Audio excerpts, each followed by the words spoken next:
Hey everyone, and welcome. Today, we're going to tackle something that trips up pretty much anyone learning English grammar.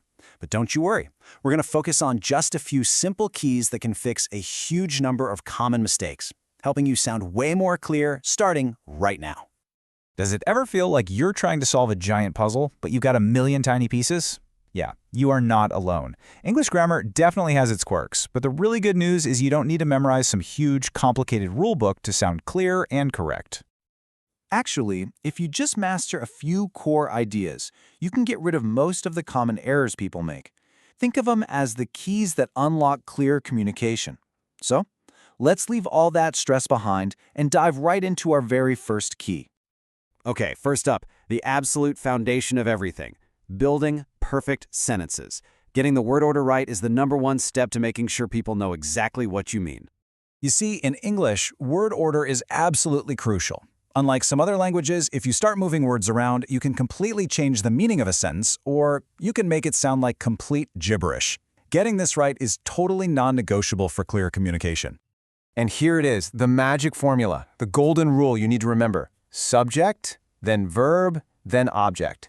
So the subject, that's the who or the what doing the thing. The verb is the action, and the object is the thing that receives the action. Let's see how it works. Take a look at these super simple examples. I read books. Who's doing the action? I am. That's our subject. What's the action? Read. That's the verb. And what am I reading? Books. That's the object. It's the same exact pattern for the next one. Emily, our subject, likes the verb cats, the object. And even with a verb like are, the structure is the same. We, subject, are, verb, students. See?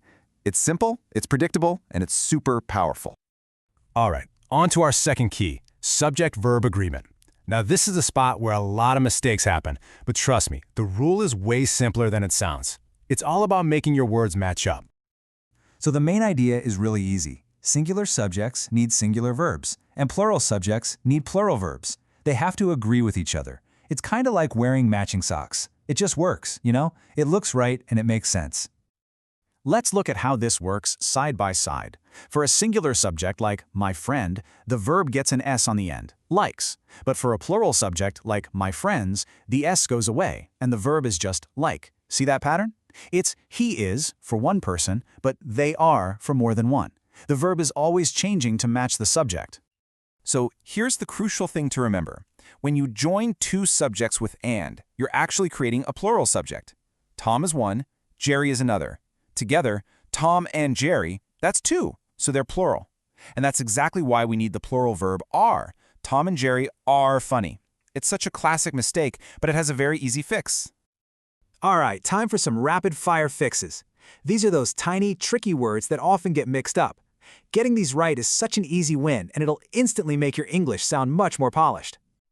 First one up, your versus your. Your shows that something belongs to you, like your car.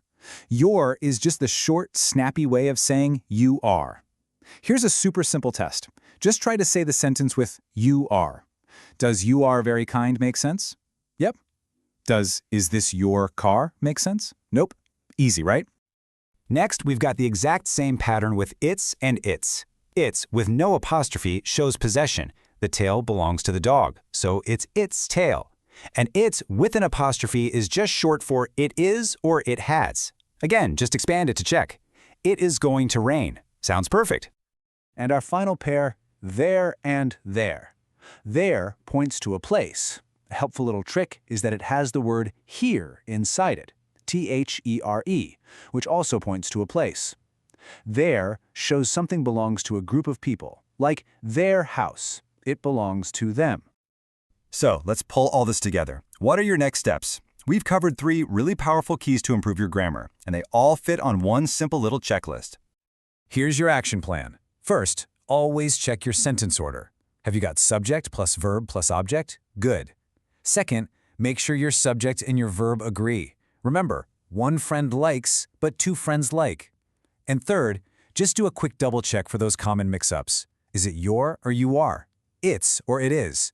If you just follow these 3 steps, you will catch almost all of the most common mistakes. You know, mastering these rules isn't really about being perfect. It's about being clear and confident when you speak.